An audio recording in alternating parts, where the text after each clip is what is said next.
Everyone, I am सुगम। Welcome back. तो कैसे हो आप सब? आई होप आप सब अच्छे होंगे। स्वागत है आप सभी का आपके अपने एसपी स्टडी यूट्यूब चैनल पर। तो गाइस जैसा कि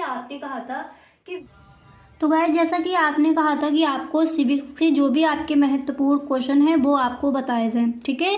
तो आज हम इस वीडियो में सिविक्स के जो भी आपके महत्वपूर्ण क्वेश्चन हैं उन पर यहाँ पर हम डिस्कस करेंगे। तो आपको ये वीडियो पूरा देखना है, इस वीडियो को आप बिल्कुल भी स्किप ना करें, ठीक है।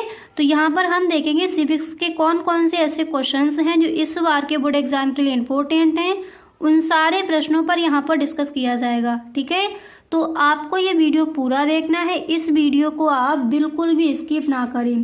तो जो पहला प्रश्न है उसको पढ़ लीजिए। फर्स्ट क्वेश्चन यहाँ पर क्या दिया गया है।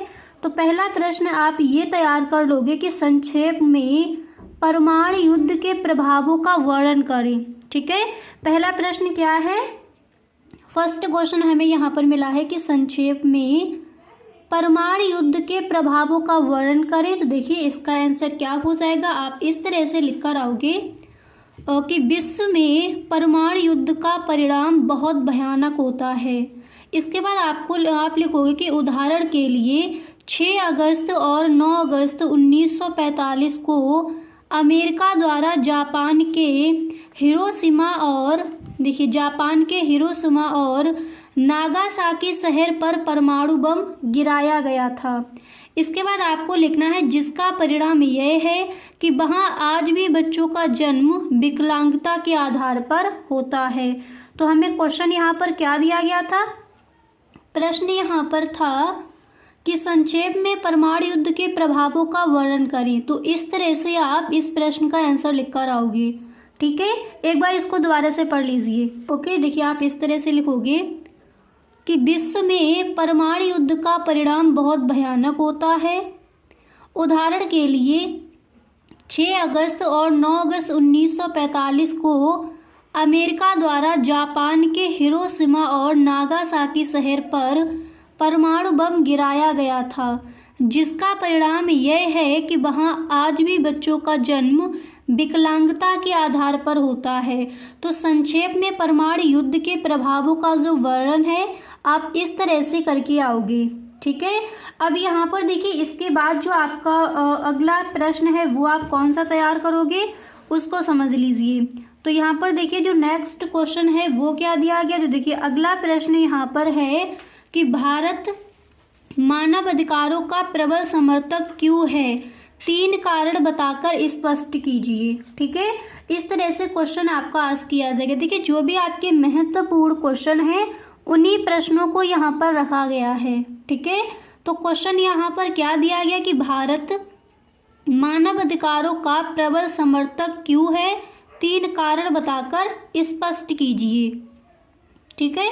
तो देखिए आप इस तरह से इस प्रश्न का आंसर लिखोगे। देखिए आपको इस तरह से लिखना है, आप लिखोगे कि मानव अधिकार ऐसे अधिकारों को कहते हैं जो कि प्रत्येक मनुष्य को पहचान देने के नाते अवश्य ही प्राप्त होने चाहिए, ठीक है। क्वेश्चन क्या था कि भारत मानव अधिकारों का प्रबल समर्थक क्यों है, 3 कारण बताकर स्पष्ट कीजिए। तो आप इस तरह से लिखोगे कि मानव अधिकार ऐसे अधिकारों को कहते हैं जो कि प्रत्येक मनुष्य को पहचान देने के नाते अवश्य ही प्राप्त होने चाहिए। अब इसके बाद देखिए यहाँ पर आपको पहले फर्स्ट पॉइंट डाला है, फिर आप यहाँ पर देखिए इस तरह से आप लिख कर आओगे कि भारत का यह मानना है कि आधुनिक युग में कोई भी स्वतंत्र व लोकतांत्रिक देश मानव अधिकारों के बिना ना तो प्रगति कर सकता है और ना ही देश में शांति स्थापित कर सकता है, ठीक है। इस तरह से आप लिख कर आओगे, ठीक है। तो फर्स्ट पॉइंट डालकर आप इस तरह से लिखोगे। अब इसके बाद देखिए सेकंड पॉइंट डालकर आपको किस तरह से लिखना है उसको भी समझ लेते हैं। तो सेकंड पॉइंट डालोगे, फिर यहाँ पर आपको इस तरह से इसका आंसर लिख कर आना है कि मानव अधिकार ऐसे अधिकार हैं जो कि मानव की उन्नति व प्रगति के लिए अति आवश्यक व महत्वपूर्ण हैं। तो क्वेश्चन हमारा इसी तरह से आस्क भी किया गया था कि भारत मानव अधिकारों का प्रबल समर्थक क्यों है, 3 कारण बताइए। तो पहला कारण क्या हमने देखा कि भारत का यह मानना है कि आधुनिक युग में कोई भी स्वतंत्र व लोकतांत्रिक देश मानव अधिकारों के बिना ना तो प्रगति कर सकता है और ना ही देश में शांति स्थापित कर सकता है। तो पहला कारण ये हो गया। इसके बाद सेकंड हमने यहाँ पर देखा कि मानव अधिकार ऐसे अधिकार हैं जो कि मानव की उन्नति व प्रगति के लिए अति आवश्यक व महत्वपूर्ण हैं। इसके बाद तीसरा यहाँ पर आप इस तरह से लिखोगे, देख सकते हो कि भारत विश्व शांति तथा मानवता के उत्थान में विश्वास रखता है, इसलिए वह मानव अधिकारों का प्रबल समर्थक है। ठीक है, तो आई होप आपको ये दोनों क्वेश्चन समझ आ गए होंगे किस तरह से आपको इनका आंसर लिख कर आना है। ठीक है, अब क्वेश्चन नंबर आपका तीसरा क्या है उसको देख लेते हैं। अब यहाँ पर देखिए, जो आपका तीसरा प्रश्न है वो क्या है, सिविक्स में आप ये वाला क्वेश्चन तैयार कर लोगे कि भारत को रूस के साथ अपने संबंधों से क्या फ़ायदा हुआ। ठीक है, भारत को रूस के साथ अपने संबंधों से क्या फ़ायदा हुआ। तो देखिए इसका आंसर क्या हो जाएगा और आप किस तरह से लिखोगे उसको समझिए। आप इस तरह से लिख कर आओगे कि भारत को रूस के साथ अपने संबंधों के कारण कश्मीर ऊर्जा आपूर्ति, अंतर्राष्ट्रीय आतंकवाद से संबंधित सूचनाओं के आदान प्रदान, इसके बाद आपको लिखना है कि एशिया में पहुंच बनाने तथा चीन के साथ अपने संबंधों में संतुलन लाने जैसे मामलों में फ़ायदे हुए। तो ये जो क्वेश्चन है ना, ये आपका इम्पोर्टेंट है और कई बार ये पूछा भी गया है। ठीक है, तो एक बार इस प्रश्न को हम दोबारा से देख लेते हैं। जो आपका क्वेश्चन है इसका आंसर आप इस तरह से लिख कर आओगे। तो देखिए क्वेश्चन क्या था कि भारत को रूस के साथ अपने संबंधों से क्या फ़ायदा हुआ। आप इस तरह से लिखोगे कि भारत को रूस के साथ अपने संबंधों के कारण कश्मीर ऊर्जा आपूर्ति, अंतर्राष्ट्रीय आतंकवाद से संबंधित सूचनाओं के आदान प्रदान, पश्चिम एशिया में पहुंच बनाने तथा चीन के साथ अपने संबंधों में संतुलन लाने जैसे मामलों में फ़ायदे हुए हैं। ठीक है, आप इस तरह से लिखोगे। अब इसी के साथ जो आपका क्वेश्चन नंबर यहाँ पर नेक्स्ट है उसको भी पढ़ लेते हैं कि जो अगला प्रश्न है वो आप कौन सा तैयार करोगे इस बार के बोर्ड एग्ज़ाम के लिए। तो प्रश्न एक बार पढ़ लीजिए कौन सा प्रश्न है जो आपको तैयार करना है नेक्स्ट क्वेश्चन।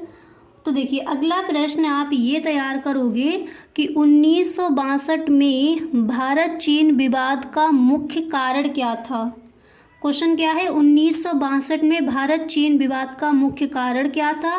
देखिए आप इस तरह से लिख कर आओगे कि भारत चीन के मध्य 1962 की लड़ाई का प्रमुख कारण चीन का भारतीय राज्य अरुणाचल प्रदेश के कुछ हिस्सों और लद्दाख के अक्साई चीन क्षेत्र पर प्रतिस्पर्धी दावा करना था। ठीक है, पहले आप इस तरह से लिखोगे। देखिए अब इसका जो आंसर है इसको एक बार इतना ही पूरा दोबारा से देख लेते हैं। आप इस तरह से लिखोगे कि भारत चीन के मध्य 1962 की लड़ाई का प्रमुख कारण चीन का भारतीय राज्य अरुणाचल प्रदेश के कुछ हिस्सों और लद्दाख के अक्साई चीन क्षेत्र पर प्रतिस्पर्धी दावा करना था। इसमें भारत को सैन्य पराजय झोंकनी पड़ी। ठीक है, अब यहाँ पर देखिए आप लिख लोगे झोंकनी पड़ी। इसके बाद देखिए फिर इसके आगे आपको लिखना है इसमें भारत को सैन्य पराजय झोंकनी पड़ी और दोनों देशों के संबंधों पर इसका दीर्घकालिक असर हुआ। ठीक है, तो क्वेश्चन क्या था कि 1962 में भारत चीन विवाद का मुख्य कारण क्या था। तो जो इसका मुख्य कारण है आप इस तरह से लिख कर आओगे। ठीक है, इसी के साथ ऊपर आपका क्वेश्चन था कि भारत को रूस के साथ अपने संबंधों से क्या फ़ायदा हुआ, तो वो भी यहाँ पर आपने देख लिया। ठीक है, तो जो आपके महत्वपूर्ण क्वेश्चन थे सिविक्स में वो हमने यहाँ पर देखे। अब देखिए इसी तरह से सिविक्स का जो आपका पूरा मॉडल पेपर है यानी सिर्फ आपको प्रश्न दिए जाएंगे। ठीक है, पूरा आपका पेपर बना दिया जाएगा यानी कि ऑब्जेक्टिव क्वेश्चन, सब्जेक्टिव क्वेश्चन यानी सारे ही प्रश्न आपका पूरा पेपर दिया जाएगा क्वेश्चंस का जो इस बार के बोर्ड एग्जाम के लिए इंपॉर्टेंट होंगे पूरी बुक से। तो आप उस वीडियो को देखना ना भूलें, नेक्स्ट वीडियो आपका वही आने वाला है। और गाइस जैसा कि आप अगर वो वीडियो नहीं ढूंढ पाओ तो आप चैनल पर जाकर एक बार प्लेलिस्ट चेक कर लीजिए, सिविक्स के इंपॉर्टेंट क्वेश्चंस आपकी जो प्लेलिस्ट बनी है उसमें आपको वो वीडियो मिल जाएगा। ठीक है, तो गाइस अगर सच में आपको इस बार 90+ स्कोर करना है तो इसी तरह से आप अपनी तैयारी करते रहिए और हर सब्जेक्ट के जो भी आपके महत्वपूर्ण क्वेश्चन हैं वो आपको मिलेंगे इसी चैनल पर। ठीक है, तो गाइस आज के लिए बस इतना ही, मिलते हैं नेक्स्ट वीडियो में। अगर सच में आपको ये वीडियो अच्छा लगा है तो आप इस वीडियो को एक लाइक कर दें और एक बार सभी दोस्तों में आप इस वीडियो को शेयर ज़रूर करें। Okay, thank you so much.